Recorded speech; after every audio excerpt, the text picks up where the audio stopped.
So, Pete, I was wondering what it is you and Tom are trying to do with this whole Wide Boys project. What's the aim? World domination in offwidths. That's what it is.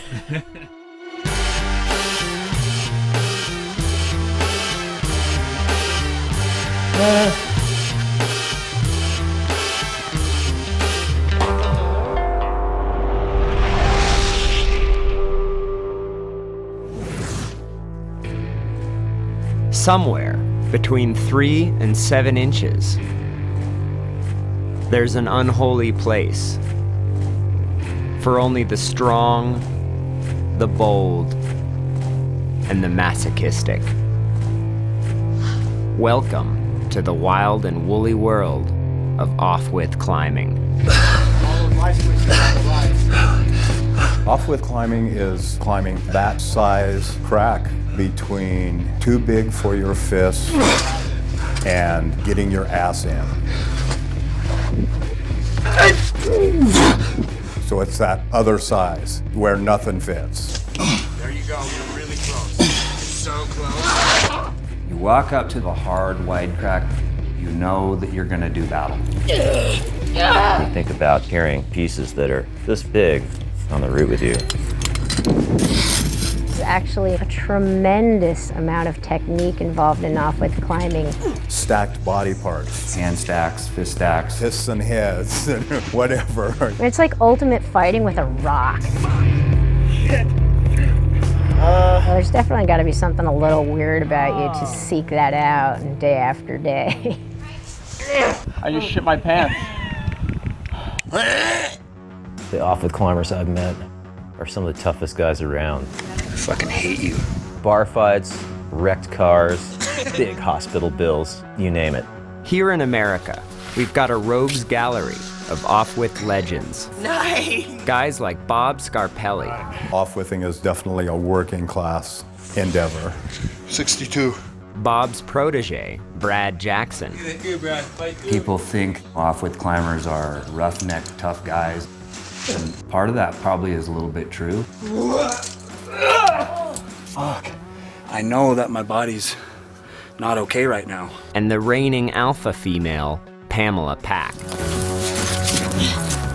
To be a good off-width climber, you have to have a lot of just anger. But I don't kick puppies all the time. But recently, there are 2 new aspirants to the pantheon of off-width climbing. Hailing from the Peak District of Northern England, Tom Randall and Pete Whitaker are an unlikely pair to take on this burly American sport.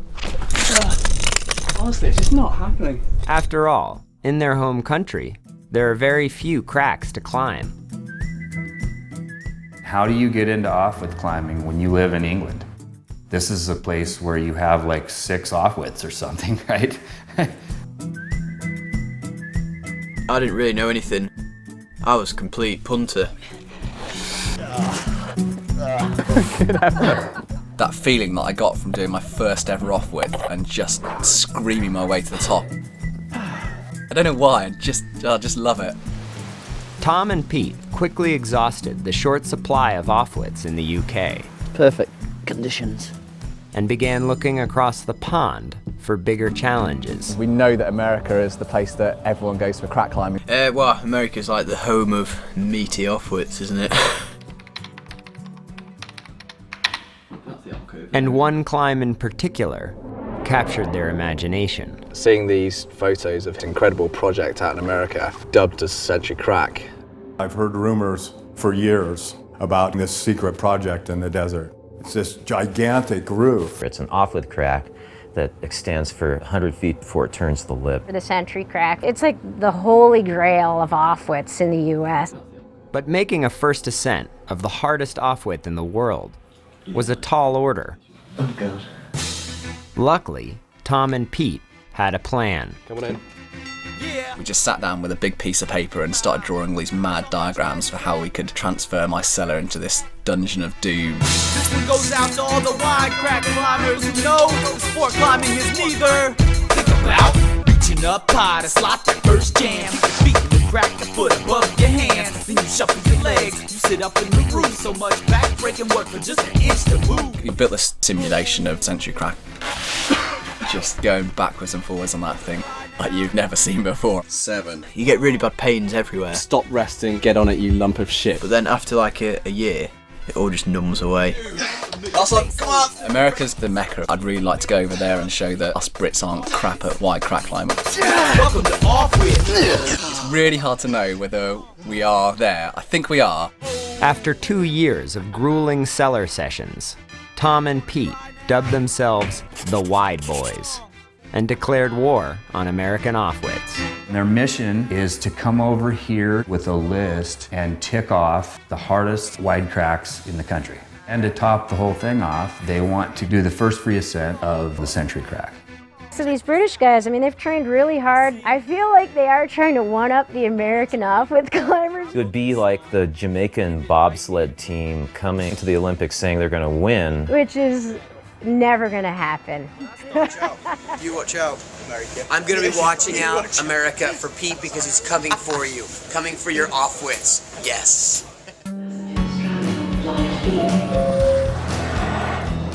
The British invasion was afoot. And after acquiring the latest American fashions, Nice hat, Pete. and some tasty local cuisine, Not good. the Wide Boys were eager to take their measure on the American offwits. First bit of warm-up. First thing I tried, and this is kind of the standard that I was expecting to find a piece of piss. Yeah. You're about a foot off it. That's so sharp. I'm getting really stressed. I had to put 2 years effort into this. I can't do a V4. First one wasn't too good. So he went round the corner. Oh no. Oh no. What? Knee stuck. What do you want me to do? Hang on. After a few false starts, Rescue. Come on, Pete. the Wide Boys soon hit their stride. And they were suddenly knocking down one notorious offwidth after another. And I'm going, whoa. The routes that they did in the United States, they didn't seem to test them very much. Pete's on-site ascent of Belly Full of Bad Berries, I never even thought that that could be done. Obviously, whatever they were doing in the cellar was working really well for them. Yeah, Pete Whitaker and Tom Randall, they crush. It actually really pisses me off. After this month-long rampage through the American West, the only climb left on their list was Century Crack. It's definitely the hardest offwidth in the world. We all knew that everyone was gunning for it. So it's the big prize to kind of go for, really. As you walk up to it, just staggering. The biggest roof crack I'd ever imagined.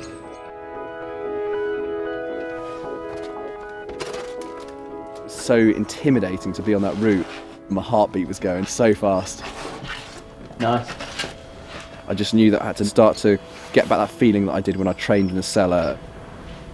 Pace your arms, pace your legs, and just keep going. Okay, yeah, take a sec. To climb the Century Crack safely, That's good where that is. the rack of cams would weigh nearly 50 pounds. Carrying all the gear, that's just going to be way epic. We should just slim this rack down and go all out. They narrowed it down to 8 pieces in a 120-foot pitch. The chances of hurting yourself if you fell off the route were really bad. That initial roof section, I ran it out like anything. Jesus. You'd look back at your cam, you'd just be like, oh my god. You'd just be falling head first into the ground.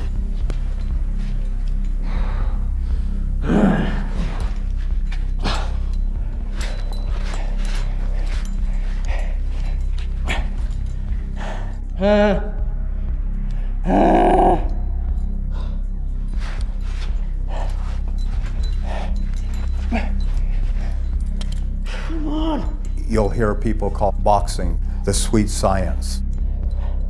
And offwidth climbing is very much the sweet science of climbing. Come on. Because the brutality of the act the brutality of wide cracks. It disguises the craft. And really good off-road climbers have an incredible craft.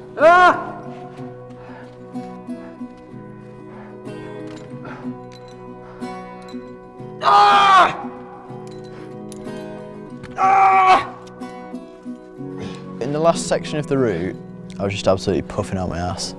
Oh man, it was beefy. I arrived at that last bit. I was thinking, shit, I could do this. It was beyond anything I thought I'd ever achieve in my climbing. Honestly, beyond it, I almost didn't believe that it was possible.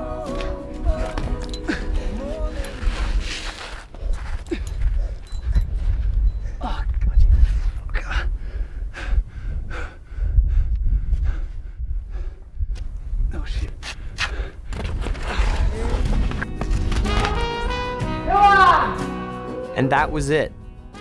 The holy grail of offwits had fallen to the wide boys. Yes! Safe!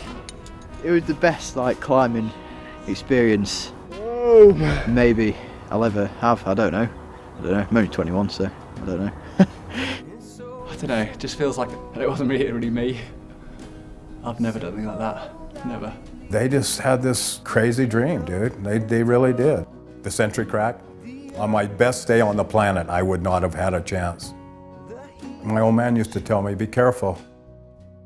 As tough as you think you are, there's someone out there who's going to kick your ass. There's always somebody out there.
When I first met Alex Honnold, he was just a goofy kid living in his van.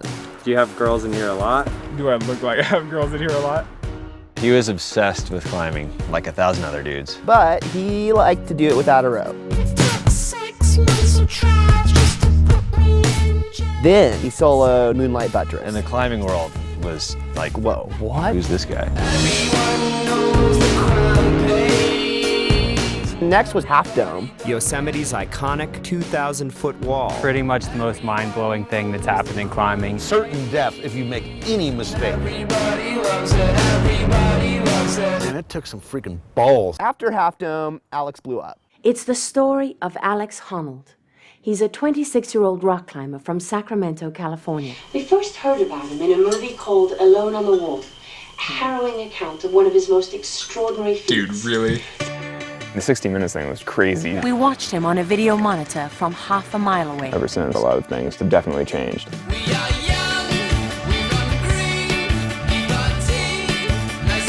It was crazy. He was everywhere. My boyfriend and I were going on vacation, so I used my city thank you card. He was becoming a real celebrity. It was nuts. Hi, my name is Alex Honnold. Alex Honnold. Alex Honnold. What's my name, bitch? Alex Honnold. Have you heard of him, Alex Honnold? Yo, hey, Alex. Hey, Alex.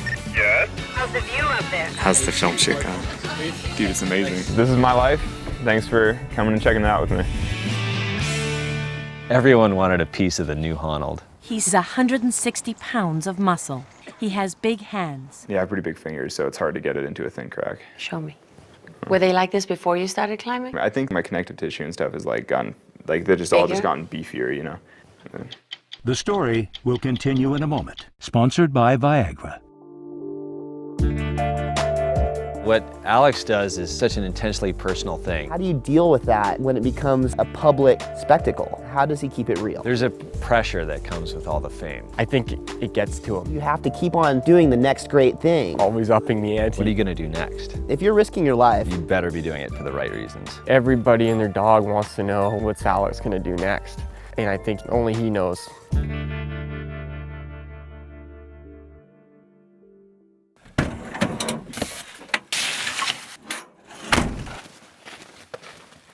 In the last year, my whole life has shifted quite a bit. I've suddenly become a lot more high profile, and it's just been kind of tough to transition. People just expect you to always like top whatever you've previously done. And I mean, I at least can't just always do bigger stuff. I'm constantly trying to get better at climbing, and like my biggest weakness in climbing is just power, just being able to pull in really small holds and do really hard moves.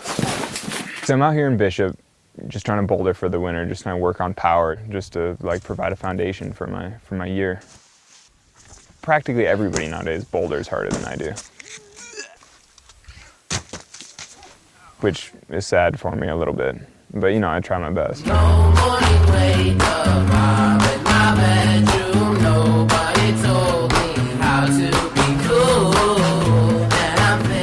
This is how I party. I still live in the van a lot of the time. Right now I'm in an apartment in Bishop for a little bit. It is a very unstyling apartment, but I mean, it has hot water, it has a kitchen, like, it's good enough. And I don't really notice that kind of stuff that much anyway. I'm living with my girlfriend and then 2 other people. Yeah, I have a girlfriend now. This is our bedroom for the winter in Bishop. This is our heat. This is our bed. We took this out of the van. Alex Honnold with a girlfriend living in an apartment, it's funny. It was just like a fish out of water.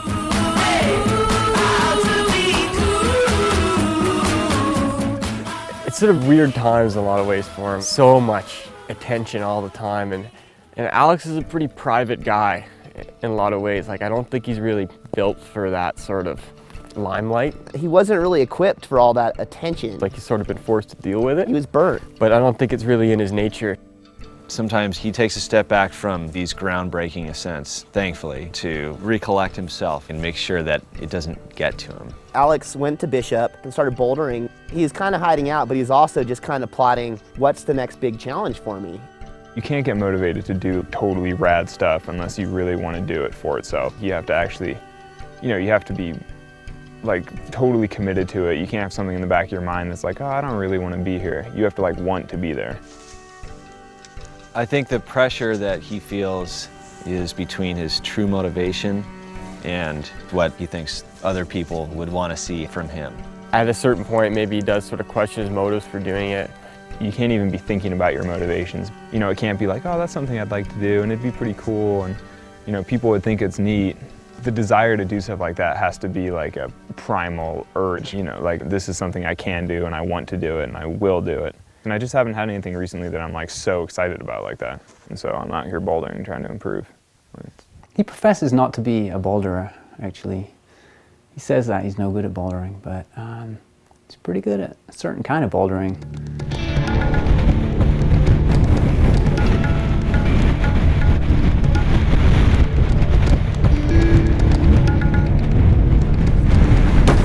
The only way that I can be even close to a good boulder is if I boulder things that are like really, really scary for most people.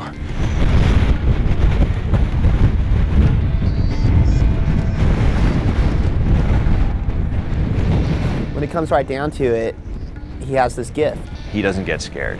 That's definitely what sets him apart. He's really motivated by the big lines, by the lines that require a lot of mental control. The bigger it is, the more excited he gets. It just calls him, he can't resist. For sure, the taller the boulder problem, the more appealing. Actually, that's pretty much true. The bigger the problem, like the more psyched I am. One thing he took a liking for was this amazing face. So there's this project on the Luminance boulder. This boulder is a monster. Actually goes straight up the middle of the biggest, baddest wall. It's on a boulder, but it's really stretching the limit of what you might call bouldering. It seems really tall and pretty scary, but I rapped down it the other day and tried all the moves on it. It has really, really small feet and really technical, like precise movements on tiny holds. Oh shit. Ah, my fingers. It's so thin. When I was rapping down it and just thinking about doing it, I kept feeling like I was gonna poop myself because I was like, this is terrifying. Like, this is so tall, this is so thin and so sketchy. I want nothing to do with this. This is like terrifying. Glad you aren't soloing. I do. Oh.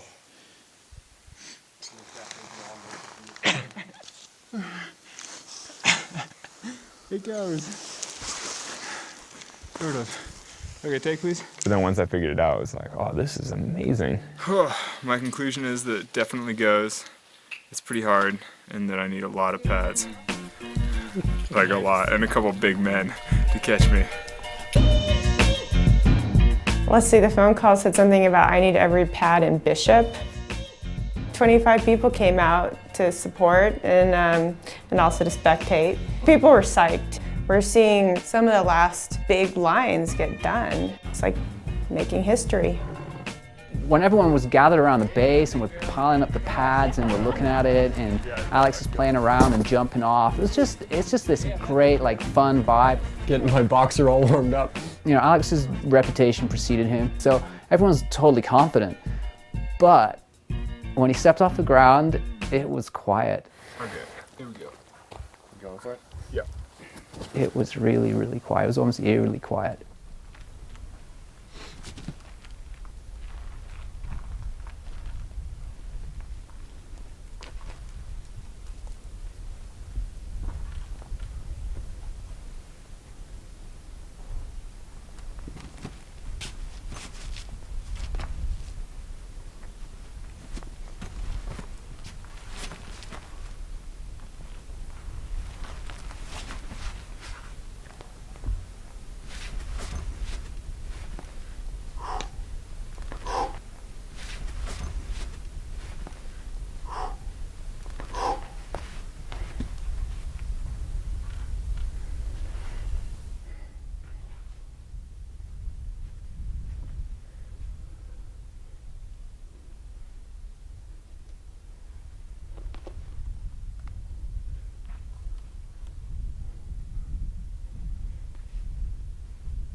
Looking really good.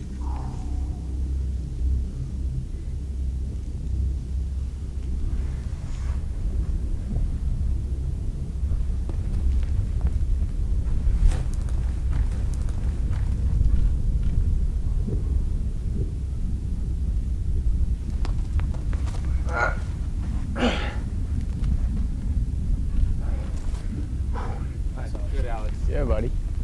Tranquilo. Solid, bud. Yeah.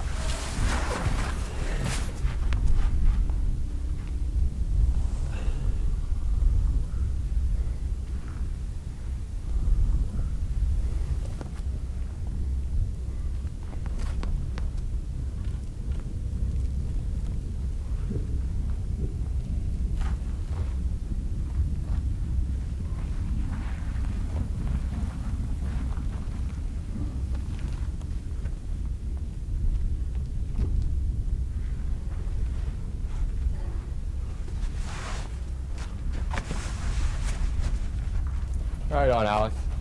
Good.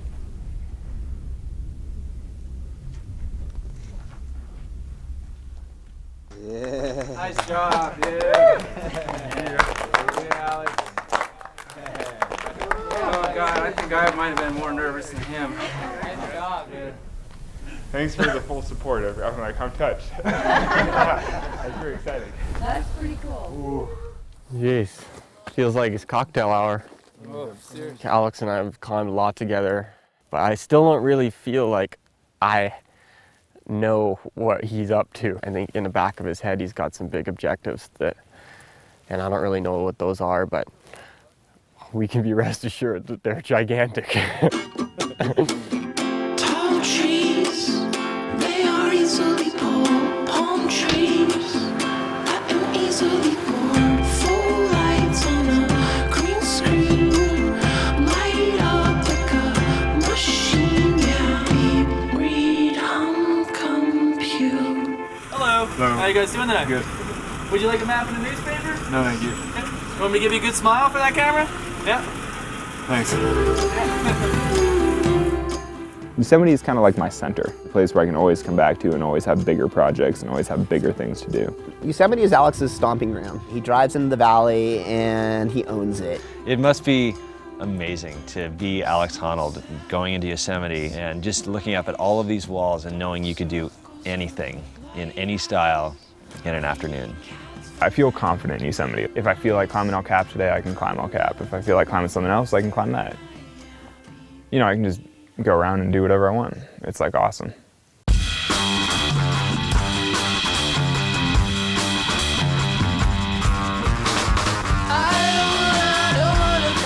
He does it all, from free climbing to aid climbing. Speed climbs, link ups, big walls, boulders. Free soloing. Just everything. It's pretty fun. I just like being able to play around like that. Yeah. Honnold gets back to the valley, and of course, who hits him up but Hans Florine? That guy lives for the no speed record.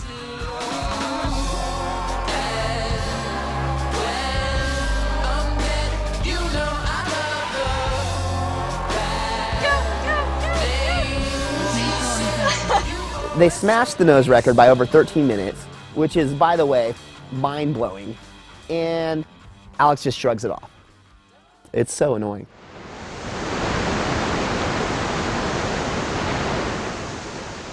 What really sets Alex apart from everybody else is the soloing. That ability to stay cool where every other climber I know would be horrified. So to get to the Phoenix, you basically wrap 200 feet in from the rim. You're actually way up on this wall when you start the route. And you're like on this gently overhanging crack. You do 2 moves and you're on gnarly 12D tips crack, and if you fall, you're going for like 800 or 900 feet to the valley floor. I don't know anybody else who can think rationally that, yeah, this is a good idea to climb this thing without a rope.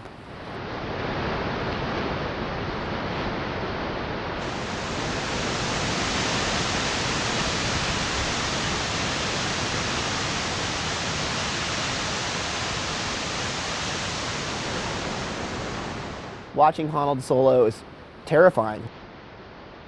Some people can't even watch. But for me, it's inspiring. It's like I'm watching someone doing what they were meant to do.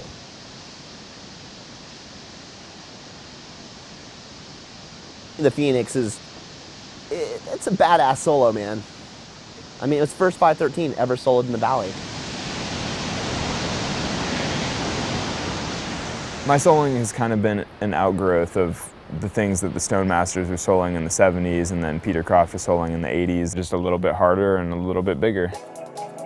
Climbing Yosemite has always been competitive. It's been about one-upping each other, you know, like doing something faster or climbing something harder. Alex is one of the most ambitious climbers I've ever seen. He's read the history books, he knows the players. And he definitely wants to contribute and be part of this lineage, this history of climbing. He is writing a chapter in history right now. So the big objective is to solo the triple, which are the 3 biggest faces in Yosemite. Mount Watkins, 2,000 feet of climbing. Mount Watkins. El Cap, 3,000 feet of climbing. El Capitan. Half Dome, another 2,000 feet of climbing. And Half Dome. A competent party would take a week and a half to do all those routes. And I'm hoping to climb all 3 by myself in a day. In Yosemite, there's this tradition of the in a day. How much ground can you climb in 24 hours? Historically, I suppose it starts with John Long and Billy Westbay and Jim Bridwell climbing the nose in a day. And then the next generation, Dean Potter and Hans Florian, have both climbed the nose and Half Dome in a day. And they both did it in like 23 hours. I mean, it's a pretty big day to climb both mountains. And now, sort of the next generation, I'm trying to climb 3 in a day. Soloing the 3 most major walls in the valley in under 24 hours, I don't think that anyone had really thought about it but Honnold. What an audacious thing to do. Basically, it's a game that climbers play in Yosemite to try to do bigger and bigger things in a day. And it's just always been arbitrarily capped at 24 hours, and that's just the way we play the game, you know? But it's a pretty fun game. Like, it's pretty, you know, I don't know, I love this kind of stuff. When Alex has that goofy grin and he kind of bounces around giddy, that's when it's really coming from his heart, and it's something he really wants to do. You just get to cover so much good climbing. It's outrageous. That's when you know that, that it's going to be badass.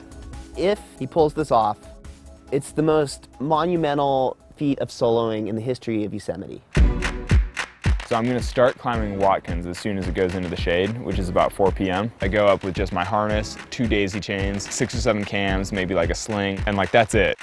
No rope. The reason that he can cover that much ground so fast is because he's free soloing the vast majority of these walls. Ideally, I would just free solo all 3 walls, except that they're too hard. So when I get to the hard parts, you know, I pull on gear if I need to, or I step on bolts, or, you know, do whatever it takes to like get up it. It's not free climbing, it's not aid climbing, it's by any means climbing. The first 1,000 feet of Watkins is mostly fairly easy crack climbing, 510 liebacking, so I can just kind of cruise up that. But then about halfway up, it starts getting a little thinner, a little more technical, and then it all starts going downhill.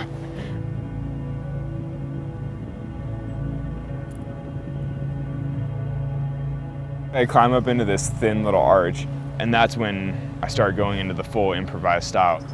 Just make myself a little spider's web worth of like small gear and clipping it all together, and since I don't have a rope on me, I just have to place gear and clip my daisies into it. And then I clip some fixed pin, and I'm all weighting it kind of gingerly, because the gear doesn't look great, but you know, it's better than nothing, obviously.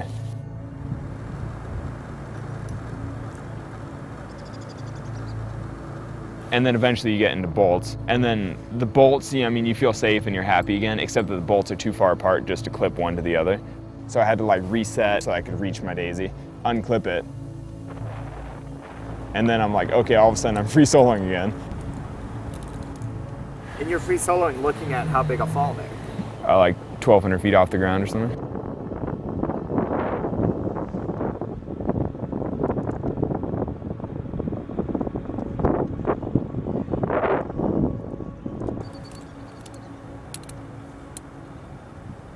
I feel like I should have a disclaimer on this because like basically you should not do this, even though I love it and I think it's so fun. Well, that's scary. I think one of the hardest things for me in this whole daisy soloing is the transitioning between free climbing to aid climbing to pulling on gear to clipping into bolts, because it always is such a relief to clip into a bolt when you're doing some hard technical stuff. And you're like, oh, so nice. And then you pull on the bolt and you like grab the next hold and then you stand up a little bit. And then you have to unclip from that bolt and you're like, oh, bummer, you know, because all of a sudden you're back to free soloing again. And so it's that constant transitioning back and forth, you know, from now I'm safe, now I'm not safe, now I'm safe, now I'm not safe. You know, like that's like kind of mentally hard on you.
Alex has an amazing ability to control what he calls the panic thing. Like, he says he doesn't really have that.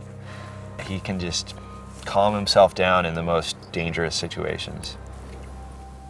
Just having like little things go wrong, that's all just part of the game. Those kinds of things shake you for a second, and then you keep climbing. No one ever be like you. I don't know what that means. But no one ever seen the truth. No one like me. I want to have you here, but now I'm lost and out at sea. The last 3 pitches of Watkins are pretty much just swimming up glorious hand cracks. I felt really good, the climb was really secure, and I just like romped to the top.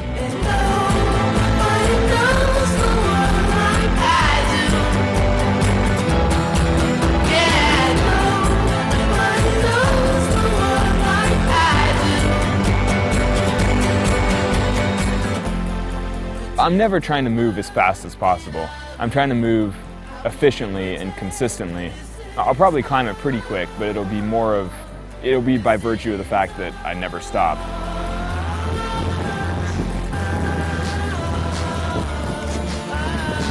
Yeah. 2 hours and 20 minutes. That's a speed record on Watkins. Oh, what?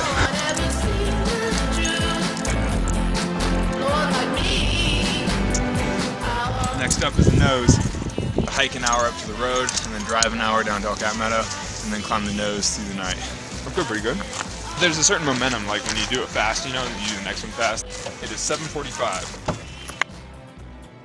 I grabbed a quick bite to eat, took a little nap while we drove to the base El Cap. I got food. I got Abu. I got a rock. Oh. Okay, I'm going rock climbing. Okay. Shoes on. Okay. See you in the morning, kiddies. Bye, Alex. I sure wish I was going to bed. So man, that is balls heading up the nose right now. 9:30. Let's go climb the nose.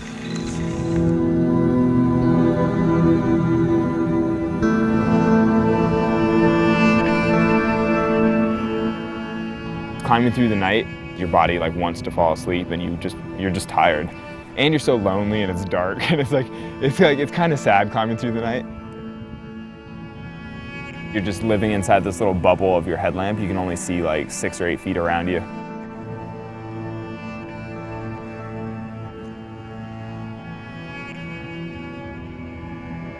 Climbing move after move for 3,000 feet.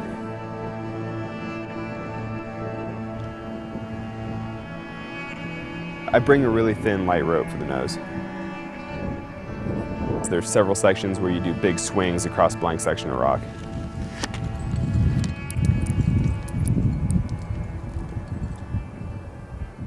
Almost 2,000 feet up the nose, you get to the Great Roof, and it's one of the more technical parts of the route.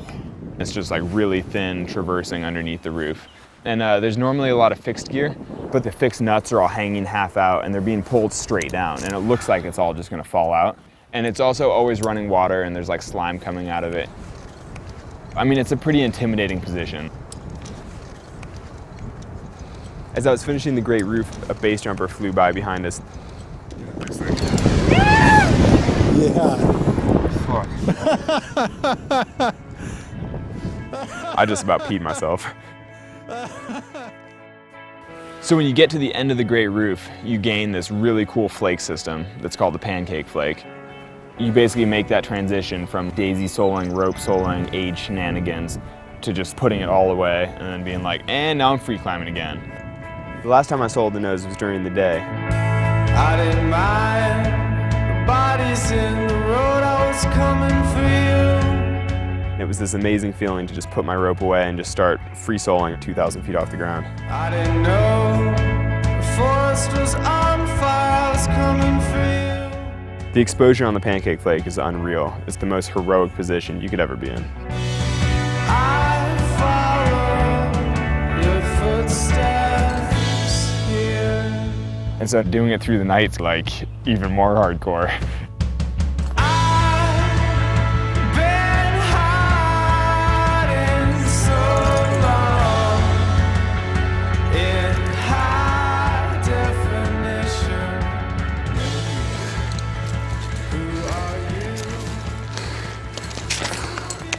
I'm gonna fall over. How's that feel, 2 big walls? I'm tired now. What's the time? 3:30 exactly. 3:30? Yes, sir. Huh. Not exactly speed style, but that was exactly 6 hours. When I got to the top of the nose, I was surprisingly tired. And honestly, the nose took me more time than I expected it to. Oh, yeah. I'm fucking tired. I still had a big descent in front of me, and then another huge approach, and then another big wall. I just knew that it was gonna be totally heinous. I'm not really looking forward to climbing this one. But maybe once I start, it'll be fun. You have to hike up what they call the death slabs, which is this super steep trudge up to the base of Half Dome. I think I probably hit rock bottom halfway up the death slab. We should bust the food out. Yeah.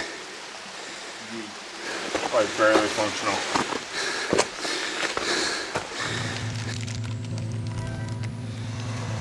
You're done? I'm like cold and just like... You just have to keep moving at this point, don't you? I know, I feel crushed, dude.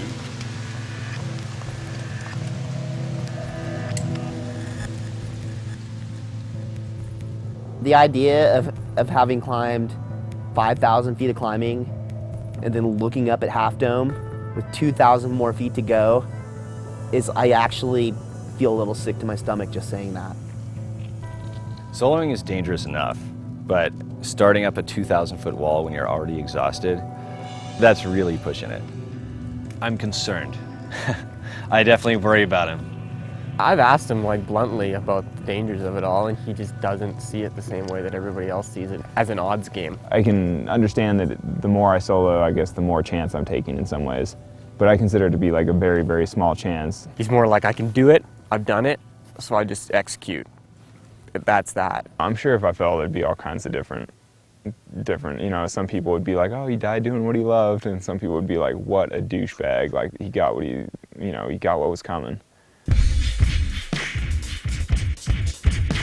I sat at the base of the route for probably 20 or 30 minutes just trying to get excited to start. And once I started, I just trudged up the bottom, just dragging, you know, just like placing a foot. I just kept moving at that slow pace, grinding my way up the route and just getting it done. The fact is, Alex is ambitious. I think he knows that he is unique, that he is the only person in the world who can do what he's doing. And you can't push the limits on big wall climbing by playing it safe. It turned out being more of a big deal for me, I think, than I expected. It was like really kind of struggling to get my groove. But then somewhere around the middle of the route, I kind of moved into this autopilot mode. I didn't think about things hurting anymore. I found my rhythm. I started climbing well. I started climbing smoothly. I started moving a little faster, a little more efficiently. And then once I found that I could rock climb, I was like, oh, I'm totally doing it. I feel okay. And then I finished it out, you know, feeling good about myself. Some things change, and some things are changing. I don't mind, 'cause I know what I'm facing, and I have time to get to the cornerstone. And even though I'm super fatigued and it's the end of a really long day, I just felt good about my climbing. That's like a big part of why I even do big link-ups like that, to push my own limits. He's coming up right below us. To have those moments of feeling like a good rock climber, you know?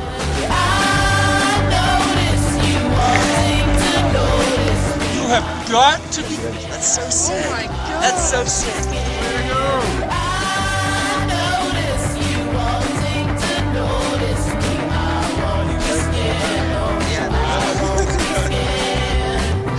What time is it? 10:55. 18 hours, dude.